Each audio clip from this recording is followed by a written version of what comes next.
This is Ching Kitan, also known as Mr. Ching Positive. Magbabasa po tayo ng liham na galing po sa isang tatago natin sa pangalan na Rina. Okay, ito po, galing kay Rina. Hello po.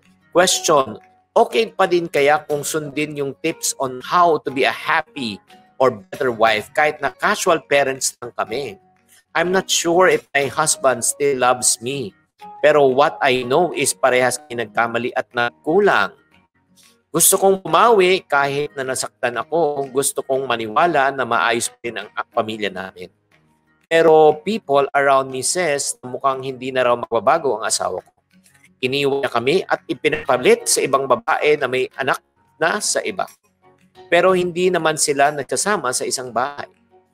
Recently, bigla na lang siya nagpakita once a week para bisitahin ang anak namin. Sobrang confused ako.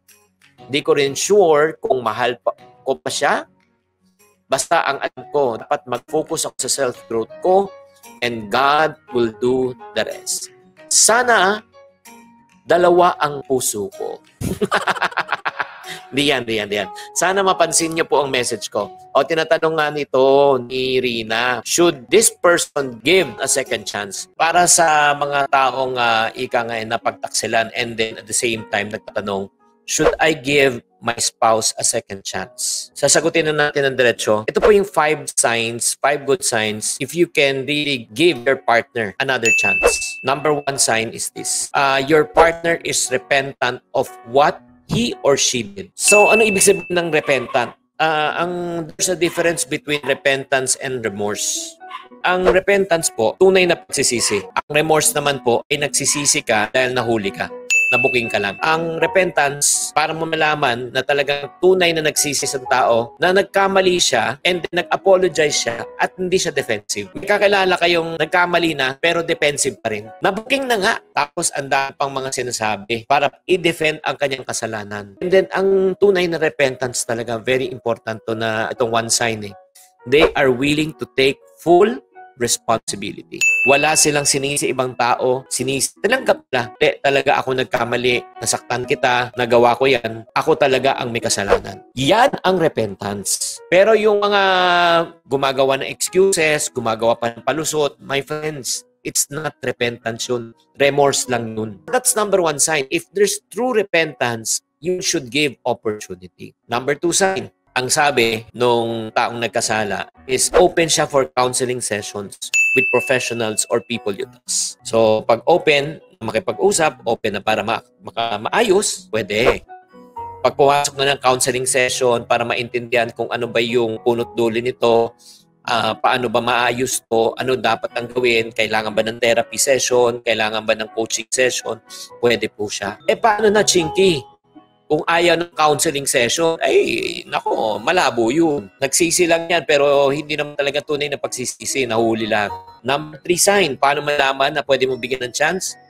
Your partner wants to make things up to you. Willing to settle according to your terms, hindi according to his terms or her terms. Kung ano yung terms of agreement mo, kunyari, na-offend ako, bigyan mo muna ako ng 1 week. Huwag mo muna ako usapin. Biglang sagot ng asawa mo or let's say ng boyfriend mo o ng jowa mo. Nagsasorry na nga kung ayaw mo, di wag. Wow!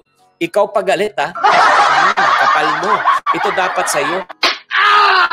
Ikaw na nga may kasalanan. Gusto mo pa ako pa mag-adjust.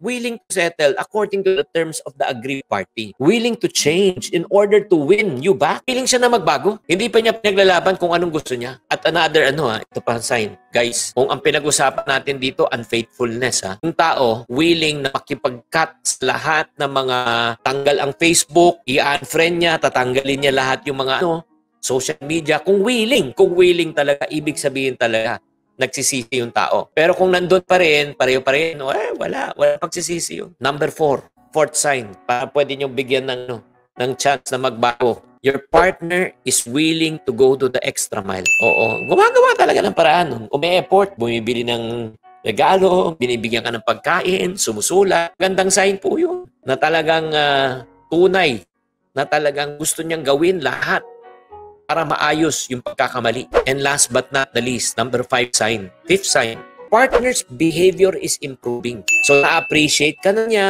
di ba? Sinasabi niya na talagang maraming salamat, binigyan mo ako ng second chance. 'Di ba? Talagang ang mali talaga ako sa ginawa ko. 'Di ba? Madalas na mag-text, 'di ba? Madalas na tumawag, proactive na, siya pa nag-report na saan ako, ito na ginagawa ko. Ba't mo ginagawa yan? Kasi ayaw ko na magduda ka eh. 'Di ba? Or 'di ba, bigla na lang may nasasabi siyang mga magaganda, nagpapasalamat siya, very grateful siya na tinanggap mo pa rin. Yun! Grabe. Ito yung 5 signs. Fine. Mga sir, mga madam, short lang to, ulitin ko ha. 5 signs to know na talagang pwede mong bigyan ng second chance. Repentance. Hindi defensive, willing to take full responsibility, walang sinisi, kundi sarili. Number 2, willing magpa-counsel para maayos. Number 3, want to make things, patch things up.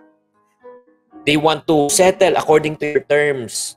Gusto niyang talagang magbago para maibalik yung tiwala. At ang ginagawa pa, kinakat lahat yung mga ties. Tinatanggal sa Facebook, ina-unfriend na, talagang pati lahat. Ayaw na niya. Pang-4, they go extra mile. Diba? Nga, gumagawa na ng paraan talaga. Binibilang ka ng gifts. And number 5, nagbabago ang behavior ng asawa mo o ng jowa mo. Diba? Nga, very proactive na ina-update ka, nagta-text, tumatawag. Diba? At the same time, nagpapasalamat talaga na nabigyan mo siya ng pangalawang pagkakataon dahil nasira ang tiwala. Pag itong 5 signs na ito is present, bigyan mo ng chance. Pero yung 5 signs na ito, kung hindi present, nako, wag na. Ang prayer ko lang ito lang prayer ko sa inyo. Kung may mga unsettled issues pa kayo with your spouse or probably with your girlfriend and boyfriend, ayusin nyo. Pero kung alam nyo nang hindi na pwede talagang ayusin, mag-usap na kayo. Ano ba talagang will? Pagka magjowa lang kayo, may chance pa eh. May chance pa na talagang, okay, I think let's go separate ways. Pero kung ay mag-asawa na at nakikita nyo na talagang wala. Baka siguro cool off lang muna. For a season, peace muna kayo. Pero pag nagkakasakitan na, diba, meron ng threat to life and everything, iba na yun. Ayoko na patagalin tong session na ito because it's not really that complicated. Ang problema lang kasi sa atin mga kababayan, mga kapatid, mga happy wife, happy life, is this, when emotions rule over yung checklist natin. What if more than 3 times na ang chance at still need pa rin another chance? Kung ikaw, napundi ka na, talagang wala na talaga, wag na. Kung mag-jowa lang kayo, wag na. It won't get better. It will just get worse. Pero kung kasal kayo, you have to work it out. Paano kung lahat yan pinakita niya, then ako pala ang may trauma pa? Well, you need time for healing. Kailangan mo ng panahon. You pray na mag-heal ka. And then kailangan mo magpa-counsel. Hindi, honestly, yung mga taong nasaktan, na-betray kayo, nasira tiwala nyo, kailangan nyo ng counseling. Para maunawaan nyo, kailangan nyo ng therapy. You need to talk to an expert who can help you to walk it out. Or else, dala-dala nyo yung pain. Dala-dala nyo yung trauma. Si Angel, may anak po kami ng partner ko at ngayon hindi po kami okay. So partner, hindi pa kayo asawa. Okay, so the question is this. Ano nyo ayusin? Balikan mo nga to. Ano ba yung punot dulo?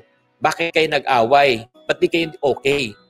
In order for you to solve a problem, you cannot solve it by the fruit of the problem, but you have to solve it by the root of the problem.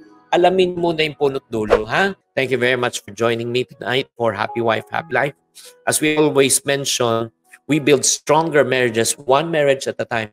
Kapag may happy wife, may happy life.